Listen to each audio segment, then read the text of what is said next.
you're already dead, but not in the way you think. Each day, you wake up, go through the motions, speak words that were never really yours, and chase goals someone else told you to want. You scroll, consume, and comply.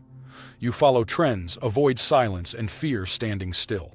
But deep down, there's a quiet voice that knows something's wrong, something's missing. You laugh, but it feels forced. You work, but the purpose is blurry. You move through the world, but nothing feels real. Heidegger believed this wasn't just a personal feeling.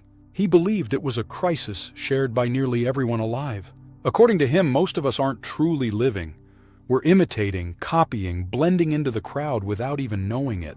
We've become what he called das Man, the they, the faceless masses that dictate how we should live, think, and believe. We've forgotten what it means to exist at all. This isn't just philosophy, this is a mirror. Heidegger wasn't trying to comfort us, he wanted to wake us up. He believed that if we could confront the truth about death, about conformity, about the emptiness beneath our daily routines, we might finally begin to live with authenticity. That's what this video is about, not just thinking but becoming, not just breathing but actually being. If you're ready to step outside the sleepwalk of modern life, to challenge the roles you've been assigned, and to remember who you are before the world told you what to be, then you're in the right place. This is Intuitra, and this is your invitation to wake up.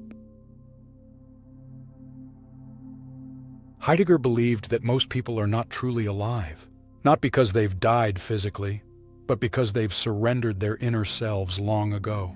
He described this condition as being lost in das Man, a German term that means the they. It's not one person, it's everyone, it's the faceless crowd. It's the social pressure that silently tells you what's normal, what's expected, and what's acceptable. Without realizing it, you begin to live according to what they do. You speak like them, dress like them. You measure your success by their standards. You even dream within the limits they set for you. At first it feels comfortable, safe even. You blend in. You don't question too much. You follow the path.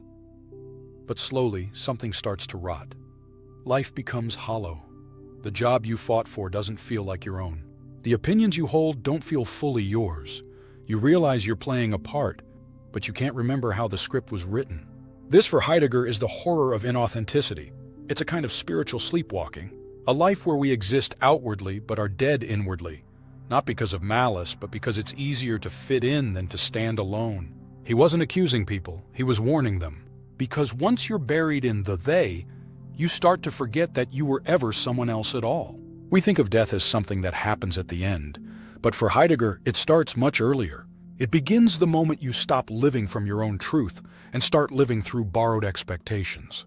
You don't need a coffin to be dead. All it takes is a life lived by default, not by decision. What makes Heidegger different from other philosophers is that he doesn't start with morality, politics, or even logic. He starts with something far more basic and far more mysterious. He asks, what does it mean to be? Not to be happy, not to be good, just to be. And the terrifying thing, he says, is that most of us never ask that question at all.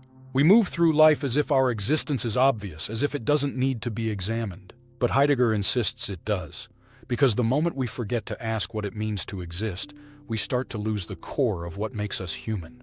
He calls this the forgetting of being. It's not that we stop living, it's that we stop noticing that we are alive.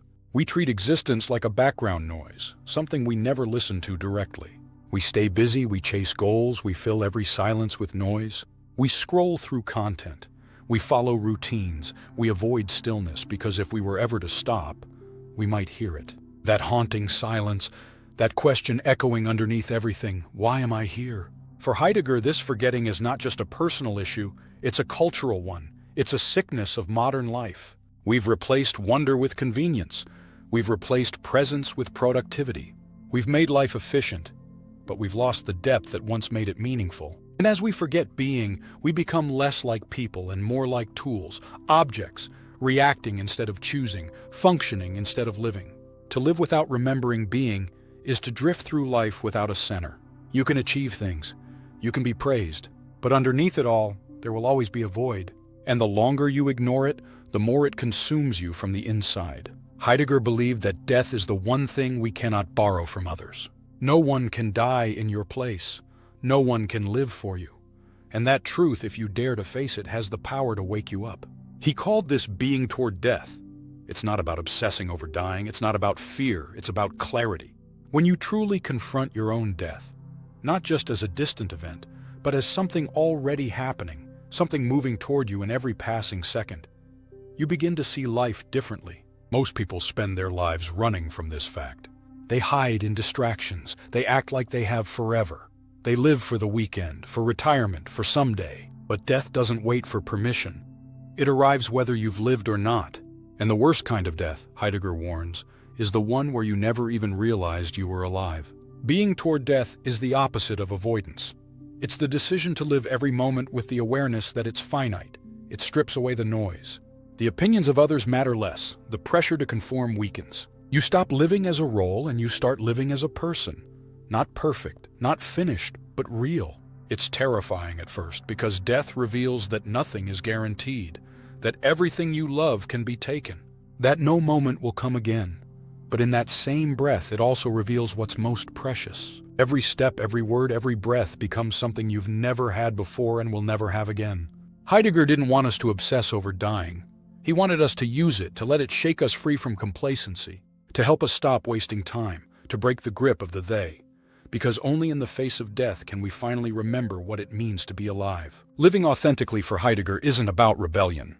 It's not about becoming a lone wolf or rejecting society just to feel different. Authenticity is quieter than that. It's the courage to face your life with honesty.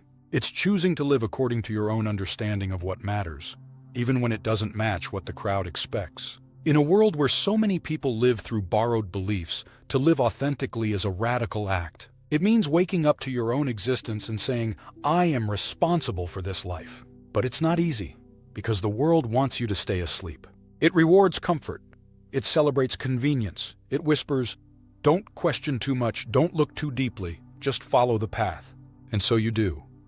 Until one day you feel the weight of a life that isn't truly yours. A life designed by someone else, worn like a costume you never chose. Authenticity begins the moment you stop pretending. The moment you look around and ask yourself, who am I, really?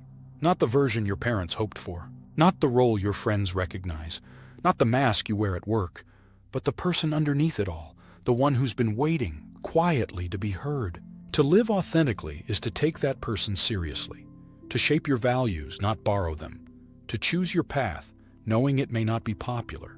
It means learning to live without applause, without guarantees, without a script. It's uncomfortable, it's uncertain, but it's real. And that reality, Heidegger believed, is the only thing that can make life worth living. Because when you live authentically, you stop existing for them, and you begin living for yourself. You were already dead to the world, but not because your heart stopped beating. You were dead because you had forgotten to live from within, because you were shaped, spoken for, and steered by the voices of the they. You lived through borrowed dreams, secondhand values, and quiet resignation, but now something has shifted. You've looked death in the face, not as an ending, but as a teacher. And in that moment, you began to wake up.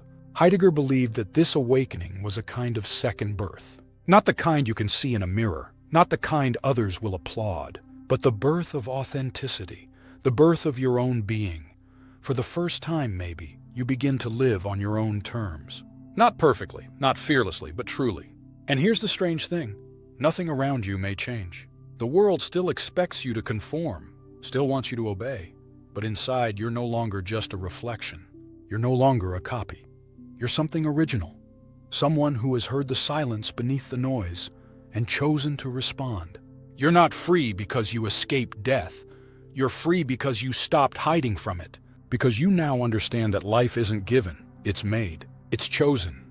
It's earned in every moment you live with awareness, with honesty, with presence. So ask yourself, now that you've remembered your mortality, what will you do with your life?